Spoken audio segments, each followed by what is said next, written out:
Bonjour à tous et bienvenue pour ce nouveau test. Aujourd'hui, on va parler des CCA-CRA, des intras de chez CCA qui sont dernièrement sortis en 10 mm et vendus à moins de 15 €. Vous avez d'ailleurs le lien dans la description si besoin. Et ce sont donc des intras qui abordent en fait de nouveaux drivers qui viennent remplacer ceux des EDX et EDS et donc qui sont plus performants.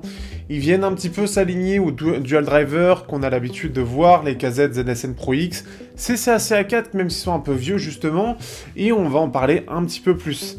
Ils sont intéressants sur certains points, mais ils reprennent globalement ce que l'on connaît déjà de CCA KZ en termes de signature.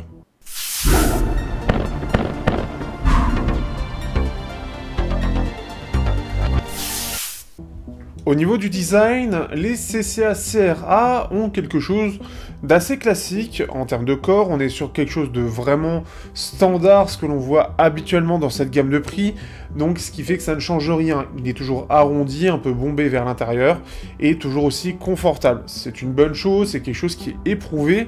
Je les trouve un peu plus confortables que d'autres, mais peut-être un peu plus gros que notamment, par exemple, dernièrement, les KZ DQ6S de chez... qui est amélioré avec HBB. Ici, on est sur les classiques, comme les ZSN Pro X, bref, un peu tous les autres intras que vous pouvez voir, qui restent cependant extrêmement efficaces. Il est intéressant de voir qu'on a un espèce de côté biton, on va dire, bimatériaux, si on peut dire ça, avec une partie transparente et une partie métallique avec CCA dessus, qui lui donne un certain style et permet de se démarquer un petit peu. Mais dans l'ensemble, c'est la seule chose qui serait un petit peu différent du reste. Après, on est sur des embouts assez standards, quelque chose de maîtrisé. On est toujours sur du 2 pins 0,75 mm pour la connexion, avec le câble que l'on retrouve dernièrement un peu partout, qui est cette fois-ci un petit peu plus noir-marron, et qui est toujours aussi efficace. L'avantage, c'est qu'il s'en mêle moins que le reste, et c'est plutôt une bonne chose, ce qui fait que ce sera appréciable, mais il a un côté plus cheap qui ressort. Donc, globalement, il n'y a pas grand-chose à dire, ce sont des intras qui sont vraiment éprouvés de par leur design, et qui ne peuvent aujourd'hui que se démarquer par la faceplate, par la partie, la petite face, qui permet de montrer un peu, de différencier face aux autres modèles, mais ça reste réussi, ça permet de le démarquer. Ce qui est appréciable aussi, et ce que j'apprécie toujours autant, c'est de pouvoir voir l'intérieur, mais qui est pour le coup un peu basique, puisqu'on n'a qu'un driver dynamique.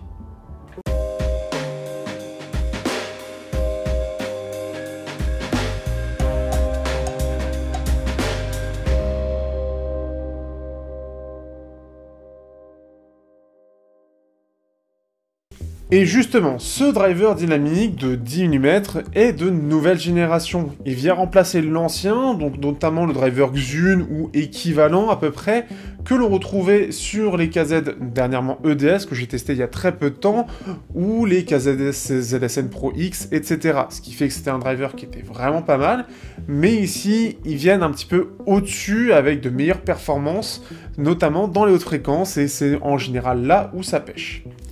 Ce qui fait que c'est un mono driver, à 15 €, on est face au dual driver, mais il reste intéressant. On est sur une signature similaire à ce que propose KZ et CCA, c'est-à-dire une signature en V, et donc ce qui fait que ça va être en avant notamment les basses et les aigus. Ça va pas mal d'ailleurs se ressentir, puisqu'on va retrouver vraiment les mêmes qualités, les mêmes défauts que ce que l'on retrouve habituellement chez cette marque-là. On a des basses un peu en avant, qui sont assez profondes, qui ressortent plutôt bien, des médiums un peu en retrait, on peut même voir une petite bosse pour essayer de les faire ressortir un petit peu, ce qui fait qu'elles sont quand même assez frontales, des aigus qui sont un peu mis en avant, et on va voir notamment des hautes fréquences, notamment dans les 10 kHz, qui vont beaucoup ressortir. L'idée est ressortir pas mal de détails, mais qui va apporter aussi un peu de sibilance, et ce qui fait que sur certains morceaux et certaines voix, ça peut accrocher, on peut avoir cette sibilance, ce côté où c'est trop clair, ça ressort trop, et ça fatigue les oreilles. On est sur quelque chose de clairement habituel. On va d'ailleurs le remarquer un petit peu face au ZSN Pro X, mais l'avantage qui est en fait un défaut qui va en fait dans les avantages, c'est qu'on reste sur un mono driver, et quand on a un dual driver en face avec une armature équilibrée, qui va avoir une meilleure extension dans les aigus, on va beaucoup plus sentir cet énorme pic dans les 10 kHz. Ici, comme c'est un 10 mm, la faiblesse reste tout de même dans ces hautes fréquences, et ce qui fait que ça va moins se ressentir. C'est un petit peu plus agréable, mais globalement, on va avoir ce même défaut. On verra quand même une amélioration au niveau du driver, c'est plus réactif notamment dans les basses. premièrement. On a quelque chose qui est un petit peu plus ample dans l'ensemble, ce qui fait que on va sentir quelque chose d'un petit peu plus chaleureux aussi au niveau des voix. On va sentir quelque chose qui prend un peu plus de place, un peu plus de corps, ce qui est quand même assez agréable. Mais par contre, on reste un petit peu plus limité en termes de détails que les dual drivers que l'on a à peu près au même prix. Mais comme je l'ai dit juste avant, au moins on n'a pas ce pic qui va trop ressortir, il se ressent tout de même un peu. L'avantage, on va le comparer justement dans la partie comparaison avec des intrants un peu moins chers, c'est qu'on ressent clairement une bien meilleure extension que les monodrivers vendus un peu moins cher de 10 €. On sent vraiment qu'il y a plus de détails, qu'il arrive à maintenir plus de détails, de meilleure séparation des instruments, quelque chose d'un petit peu moins brouillon dans ces hautes fréquences, ce qui le rend plus performant.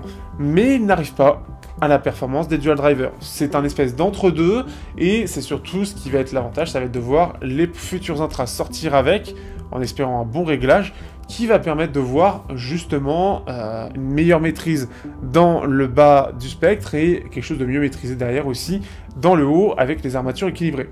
Néanmoins, pour ceux qui apprécient le rendu d'un monodriver, qui a ce côté peut-être pour certains qui pourraient dire, alors moi, pour moi ça veut dire un peu plus organique, bah ça pourrait être intéressant, surtout à pas cher. Il va être quand même dépendant d'une source. Il n'y a pas besoin d'une grosse source pour en profiter, mais si vous avez une meilleure source, c'est un peu comme partout, vous aurez de meilleures performances. Ça se ressent même à ce prix-là. On peut avoir de gros écarts, surtout quand on commence vraiment à avoir des choses très sympathiques. Je le ressens de plus en plus, notamment avec le hi-fi Go Blue. Mais ça ira très bien sur un smartphone. Au niveau de l'isolation, on a quelque chose de très correct, ce qui fait qu'on sera plutôt bien isolé du reste du monde, entre guillemets, et ce sera agréable. C'est quelque chose qui est toujours mis en avant du côté de KZ et CCA, d'avoir une bonne isolation extérieure.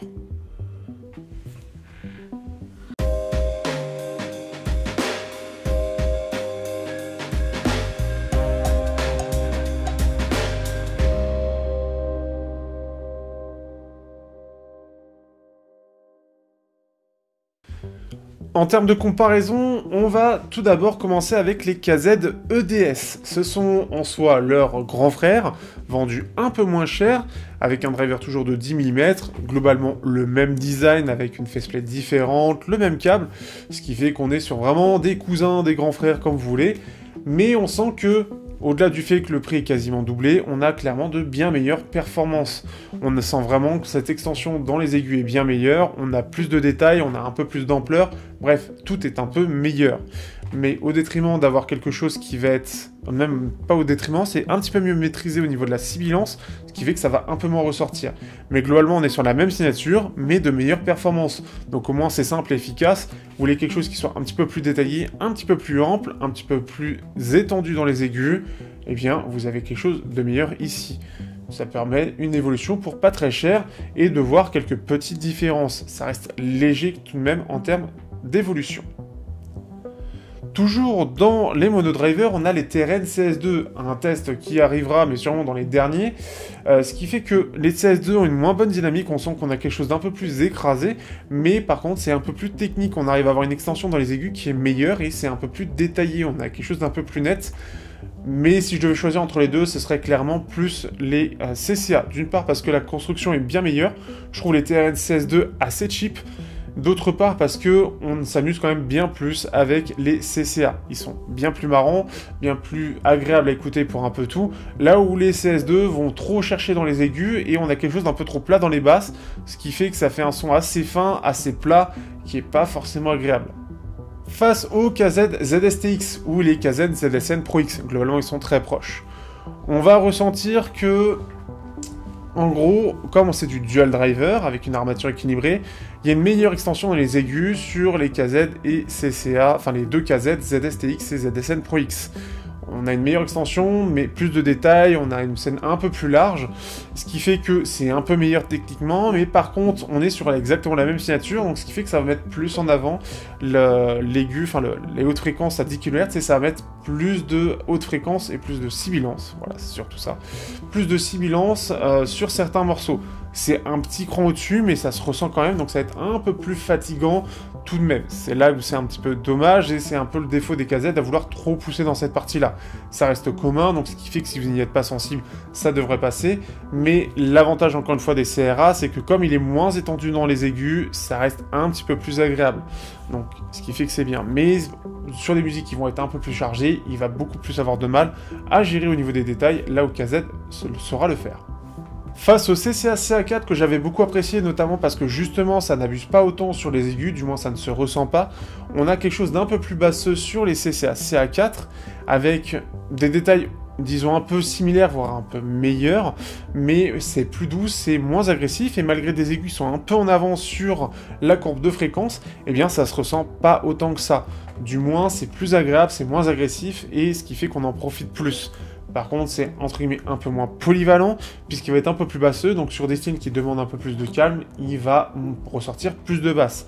Quitte à choisir, je préférerais plutôt prendre les CA4 pour avoir ce côté moins fatigant et un peu plus fun sur de l'électro, du rap, bref, c'est un peu plus agréable partout. Et face au TRN-ST1, dont le test sortira aussi bientôt, on est sur quelque chose qui est un peu plus basseux du côté des ST1, et qui est, pareil, c'est du dual driver, qui est à peu près aussi cher, voire un petit peu moins cher, et ce qui fait que c'est un petit peu plus basseux, on est toujours sur une signature un peu en V, donc le côté un peu classique de ce point de vue-là, on a toujours un énorme pic dans les 10 kHz, ce qui fait que ça se ressent, on a quand même une meilleure extension dans les aigus, un peu plus de détails, c'est pas aussi sibilant que ce que proposent les CCA ou KZ, mais on aura quelques sibilances aussi. On a une meilleure clarté aussi du côté des ST1, avec ce pic qui est présent, ces aigus un peu plus présents par rapport au CRA.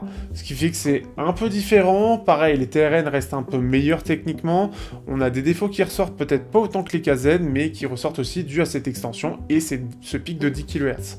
Donc encore une fois, l'avantage, c'est surtout d'avoir ce côté un petit peu moins étendu dans les aigus, qui permet de faire un petit peu moins ressortir ce pic, et donc qui soit un peu moins fatigant, mais au détriment des détails et de la clarté de la scène, le côté un peu plus brouillon de séparation des instruments, notamment les cymbales qui visent un petit peu dans les 10 kHz.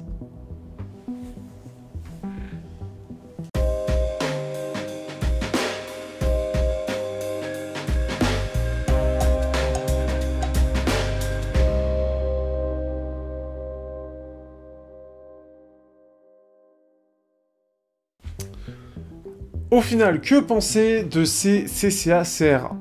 Ce sont de bons intras monodriver, ils proposent un prix tout à fait correct face à ce que propose la concurrence et même face à eux-mêmes, parce que c'est surtout eux qui inondent le marché, mais en soi, il y a à la fois des défauts récurrents de la marque, tout en ayant quelque chose de mieux. On a un bien meilleur monodriver qui arrive quasiment à faire face aux dual drivers qui sont sortis il y a 1 à 2 ans, et ce qui fait qu'on a quelque chose qui est presque similaire, mais avec cette extension dans les aigus moins présent.